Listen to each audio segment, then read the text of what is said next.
മുഖ്യമന്ത്രി ദുരിതാശ്വാസ നിധിയിലേക്ക് KSRTC ജീവനക്കാർ സംഭാവന നൽകണമെന്ന MD-യുടെ ഉത്തരവ് പിൻവലിക്കാൻ മന്ത്രിയുടെ നിർദ്ദേശം. 5 ദിവസത്തെ വേതനം CMDRF ഫണ്ടിലേക്ക് നൽകണമെന്നായിരുന്നു നിർദ്ദേശം. സ്റ്റെഫിൻ ചേരുന്നുണ്ട് വിവരങ്ങൾ നൽകാൻ. സ്റ്റെഫിൻ, എന്താണ് പുതിയ നീക്കങ്ങൾ നടക്കുന്നത്? മന്ത്രിയുടെ ഭാഗത്തു നിന്നൊരു അനുകൂല സമീപനം പ്രതീക്ഷിക്കാമോ? പ്രജീഷ്, ഏതായാലും 5 ദിവസത്തിൽ കുറയാത്ത ശമ്പളം KSRTC ജീവനക്കാരുടെ ഭാഗത്ത് നിന്ന്, അല്ലെങ്കിൽ KSRTC ജീവനക്കാർ വയനാടിന്റെ പുനരധിവാസത്തിന് വേണ്ടി മുഖ്യമന്ത്രിയുടെ ദുരിതാശ്വാസ നിധിയിലേക്ക് സംഭാവന നൽകണം എന്നുള്ളതായിരുന്നു ഇന്നലെ രാത്രി ഇറങ്ങിയ MD-യുടെ ഉത്തരവിൽ പറഞ്ഞിരുന്നത്. ഏതായാലും ഇപ്പോൾ അത് വേണ്ട, ആ ഉത്തരവ് പിൻവലിക്കണം, ആ സർക്കുലർ പിൻവലിക്കണം എന്നൊരു നിർദ്ദേശം ഗതാഗത വകുപ്പ് മന്ത്രിയുടെ ഭാഗത്തു നിന്നും MD-ക്ക് ലഭിച്ചിട്ടുണ്ട് എന്നുള്ളതാണ് മനസ്സിലാക്കുന്നത്. കടുത്തൊരു അതൃപ്തിയിലാണ് മന്ത്രി KB ഗണേഷ് കുമാർ ഈ ഉത്തരവുമായി ബന്ധപ്പെട്ടുള്ളത് എന്നുള്ളതാണ് നമുക്ക് മനസ്സിലാക്കാൻ കഴിയുന്നത്. അതുകൊണ്ട് തന്നെ ഇത് പിൻവലിക്കാൻ ഉള്ളൊരു തീരുമാനത്തിലേക്ക് അധികം വൈകാതെ തന്നെ KSRTC മാനേജ്മെന്റ് എത്തുമെന്നുള്ളത് തന്നെയാണ് നമുക്ക് മനസ്സിലാക്കാൻ കഴിയുന്നത്. ഏതായാലും നിർബന്ധിച്ച് പണപ്പിരിവ് നടത്തേണ്ടതില്ല, അല്ലെങ്കിൽ മുഖ്യമന്ത്രിയുടെ ദുരിതാശ്വാസ നിധിയിലേക്ക് സംഭാവന ചെയ്യേണ്ടത് ഇല്ല എന്ന് ആ ഉത്തരവിൽ തന്നെ നേരത്തെ വ്യക്തമാക്കിയിരുന്നു. പക്ഷേ അപ്പോഴും ഉണ്ടായിരുന്ന കുഴപ്പങ്ങൾ പലപ്പോഴും ഈ 1.5 വർഷത്തിനിടയ്ക്ക് ഇത് ആദ്യമായിട്ടാണ് ഒറ്റ ഗഡുവായി ശമ്പളം നൽകുന്നത്. അത് ഈ മാസമായിരുന്നു.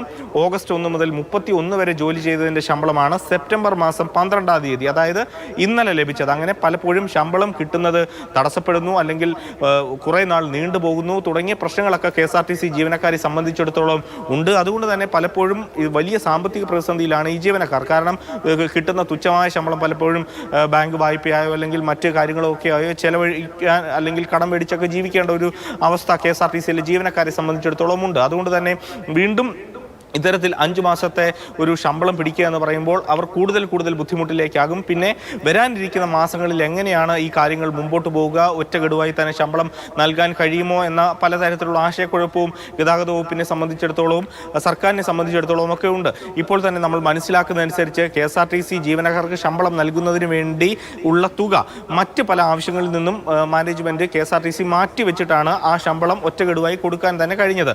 80 കോടി രൂപയാണ് യഥാർത്ഥത്തിൽ ഈ ജീവനക്കാർക്ക് ശമ്പളം നൽകുന്നതിന് വേണ്ടി വേണ്ടത്. അതിൽ 50 കോടി രൂപ നൽകുന്ന സർക്കാരാണ്, 30 കോടിയാണ് മാനേജ്മെന്റ് KSRTC കണ്ടെത്തുന്നത്. അപ്പോൾ വലിയ തോതിലുള്ളൊരു പ്രതിസന്ധി KSRTCയെ സംബന്ധിച്ചിടത്തോളം ഈ ശമ്പളം കൊടുക്കുന്നതുമായി ബന്ധപ്പെട്ട് ഇപ്പോൾ നിലവിലുണ്ട്. അതോടൊപ്പം തന്നെ പലതരത്തിലുള്ള ആക്ഷേപങ്ങൾ തൊഴിലാളി സംഘടനകളൊക്കെ ഉന്നയിക്കുന്നത്, പല കാലഘട്ടങ്ങളിൽ മുമ്പ് ലഭിച്ചുകൊണ്ടിരുന്ന ബോണസ്, അതോടൊപ്പം തന്നെ സാലറിയുടെ അഡ്വാൻസ് എടുക്കാൻ കഴിയുന്ന തുക, അതൊക്കെ ഒന്നും തന്നെ ഇപ്പോൾ അതിനൊന്നും തന്നെ കഴിയുന്നില്ല. ബോണസ് എടുക്കുന്നതിന് വേണ്ടി കഴിയുന്നില്ല. ഉത്സവബദ്ധയായിട്ട് നേരത്തെ കൊടുത്തിരുന്ന 2750 രൂപ KSRTC ജീവനക്കാർക്ക് ഈ മാസം ഏതായാലും ലഭിച്ചിട്ടില്ല. ഇനി വരുന്ന മാസം സെപ്റ്റംബർ മുതൽ ഈ ഇത്തരത്തിൽ ദുരിതാശ്വാസ നിധിയിലേക്കുള്ള പണം സെപ്റ്റംബർ മാസത്തെ ശമ്പളത്തിൽ നിന്നടക്കം പിടിക്കുമെന്നുള്ളതാണ് ഉത്തരവിൽ പറയുന്നത്.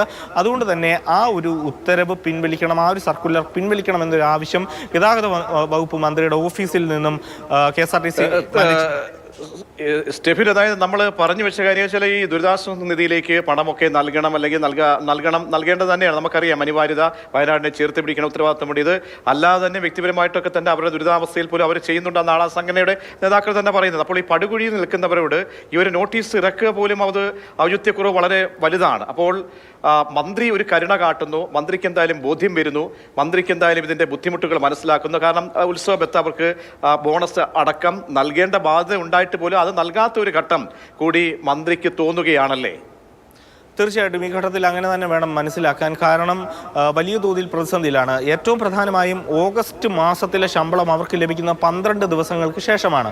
ആ ശമ്പളം കിട്ടിയ അന്ന് തന്നെയാണ് KSRTCയുടെ മാനേജ്മെന്റ് ഇത്തരത്തിലൊരു ഉത്തരവിറക്കുന്നത്. കാരണം അത് നോക്കിയിരുന്ന് ഇത്തരത്തിൽ ആളുകളുടെ പോക്കറ്റ് അടിക്കുന്നതിന് തുല്യമാണ് KSRTC മാനേജ്മെന്റിന്റെ ആ ഒരു നീക്കം. പലപ്പോഴും ഈ ഇങ്ങനൊരു ഉത്തരവ് വന്നു കഴിഞ്ഞാൽ തൊഴിലാളി സംഘടനകൾ, പ്രത്യേകിച്ചും പ്രതിപക്ഷ നിരയിലുള്ള തൊഴിലാളി സംഘടനകളൊന്നും തന്നെ ഇതിനോട് സഹകരിക്കാൻ സാധ്യത കുറവാണ്. എങ്കിൽ തന്നെയും ഭരണപക്ഷത്ത് നിൽക്കുന്ന തൊഴിലാളി സംഘടനകൾക്ക്, അല്ലെങ്കിൽ അതിനോട് ആഭിമുഖ്യം പുലർത്തുന്നവർക്കൊക്കെ തന്നെ ഈ പണം കൊടുക്കേണ്ടി വരും.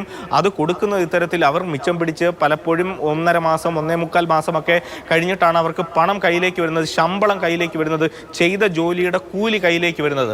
ആ കൂലിയിൽ നിന്ന് വീണ്ടും ഇത്തരത്തിൽ സഹായത്തിനാണ് എങ്കിൽ പോലും, അത് നിർബന്ധിച്ചല്ല എങ്കിൽ പോലും അത് കൊടുക്കേണ്ടി വരിക അവരെ സംബന്ധിച്ചിടത്തോളം വലിയ പ്രതിസന്ധി ഉണ്ടാക്കുന്ന കാര്യമാണ്. അതൊക്കെ തന്നെ ഒരു ജനപ്രതിനിധി കൂടിയായ മന്ത്രി മനസ്സിലാക്കുന്നു എന്നുള്ളതാണ് നമുക്ക് ഈ ഘട്ടത്തിൽ മനസ്സിലാക്കാൻ കഴിയുന്നത്. അതുകൊണ്ട് തന്നെയാണ് ഇത്തരത്തിൽ ഒരു ഉത്തരവ് പിൻവലിക്കണം എന്നൊരു തീരുമാനത്തിലേക്ക് ഗതാഗത വകുപ്പും മന്ത്രിയും ഒക്കെ തന്നെ എത്തുന്നത്.